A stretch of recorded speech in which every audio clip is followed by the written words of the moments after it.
جو تحریک انصاف کا الزام ہے، عمران خان نے اپنے جلسوں میں اس واقعے سے پہلے بھی اس الزام کو عائد کیا تھا اور اس واقعے کے بعد پریس کانفرنس میں دوبارہ اس کو دہرایا کہ ان کے پاس اطلاع ہے اور وہ کہہ رہے ہیں کہ شہباز شریف، رانا ثناء اللہ اور ایک ڈی جی سی صاحب نے مل کے یہ پلان بنایا اور اس لیے ان کو گولی لگی۔ دیکھیے، میں پھر یہ کہوں گا کہ یہ نہایت ہی غیر ذمہ دارانہ سوچ ہے۔ میں نے تو بالکل ڈیٹو اسی طرز کے، اگر آپ دیکھیے میں آپ کو 3 مثالیں دیتا ہوں۔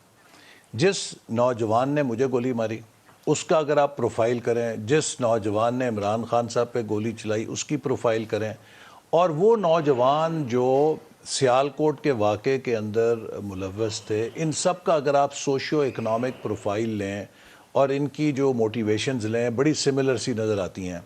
یہ سوسائٹی کے اندر ایک ٹرینڈ ہے جس کی آبیاری عمران خان صاحب نے 4 سال پہلے کی، جب ہمارے خلاف یہ چلایا جا رہا تھا۔ آج اسی آگ نے ان کے دامن کو جلایا ہے جس کو یہ تیل چھڑک رہے تھے ہماری دفعہ۔ کیا وفاق کے پاس اس کے علاوہ کوئی اطلاع ہے، کوئی سیکیورٹی انٹیلیجنس؟ دیکھیے، وفاق کو ہمارے تو جو اس وقت تک ہم نے انویسٹیگیشن تو ہم سے شیئر نہیں کی جا رہی، کوئی ہماری رسائی نہیں ہے نہ ملزم تک۔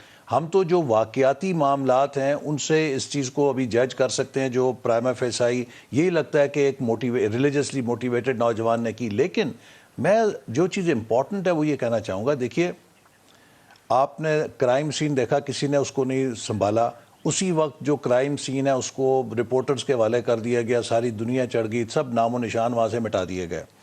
کسی عمران خان صاحب کا میڈیکو لیگل نہیں کیا گیا۔ میڈیکو لیگل کی یہ ویلیو ہوتی ہے کہ آپ کو پتہ چلتا ہے کہ فائر قریب سے تھا، دور سے تھا، کس بلٹ کا تھا، اس کا اینگل کیا تھا، کس جانب سے وہ آیا۔ یہ ساری چیزیں میڈیکو لیگل کے نتیجے میں آتی ہیں۔ کوئی ایسا کام نہیں ہوا، نہ کرنے دیا گیا ہے۔ اسی طرح آپ نے دیکھا کہ وہاں پر جو ایف آئی آر ہے اس میں اتنا ڈیلے کر کے اس کو اب مطلب آئیں گے قانون کی زبان میں، کیس بڑا مبہم ہو جاتا ہے کہ بھی کیا یہ سیکنڈ تھاٹ کے ساتھ ہے، تیسرے تھاٹ کے ساتھ ہے۔ چوتھے جو آپ نے سوال کیا کہ آپ پاکستان کے قومی سلامتی کے اداروں کو اس میں الزام دے رہے ہیں، اس وقت تو را کے ہیڈ کوارٹر کے اندر مٹھائیاں تقسیم ہو رہی ہوں گی، آپ کیا کر رہے ہیں؟ آپ کے پاس کیا ثبوت ہے؟ پھر آپ یہ کہتے ہیں، ان کے پی ٹی آئی کے لوگوں نے ٹویٹ کیا کہ ہمیں جی 24 گھنٹے پہلے پتا تھا کہ وزیر آباد میں واقعہ ہوگا۔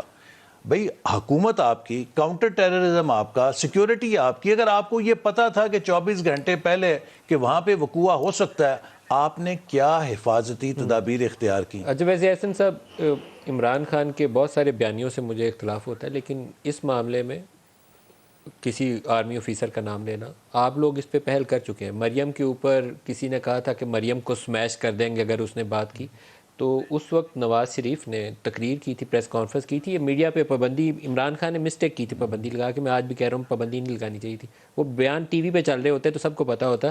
نواز شریف نے نام لے کے آرمی چیف کا، ڈی جی آئی کا، اس وقت کے ڈی جی سی کا نام لے کے کہا تھا کہ مریم کو کچھ ہوا تو آپ تینوں ذمہ دار ہوں گے۔